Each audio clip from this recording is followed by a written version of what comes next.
পাকিস্তানত যোৱা মানে এন্টি নেশ্যনেল। পাকিস্তানত আমাৰ ক্ৰিকেট টিমকে যাব নিদি। আপুনি যদি পাকিস্তানত গৈছে আপোনাৰ ষ্টাম্পটো মই মাৰিব পাৰিম নেকি পাছপৰ্ট ভিছাত? মইতো ইমান পাৱাৰফুল মানুহ নহয়, গতিকে আপুনি গলেহে আপোনাৰ পাছপৰ্টত ষ্টাম্পটো থাকিব।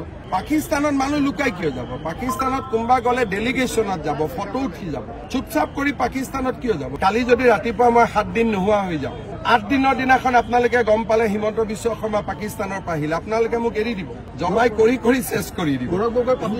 মই নাজানো গৈছিল নাই, তদন্ত দিয়ে।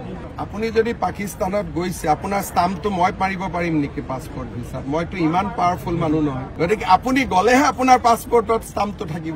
আজিলৈকে তেওঁলোকে কৈছে নেকি আমি যোৱা নাই বুলি? সাহসটো কৰা নাই যোৱা নাই বুলি কবৰ কাৰণে। পাকিস্তানত যোৱা মানে এন্টি নেশ্যনেল। পাকিস্তানত আমাৰ ক্ৰিকেট টিমকে যাব নিদি।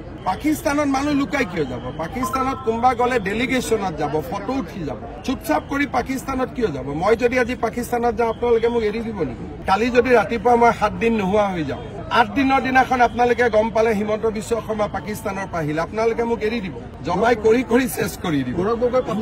মই নাজানো গৈছিল নাই, তদন্ত দিয়ে।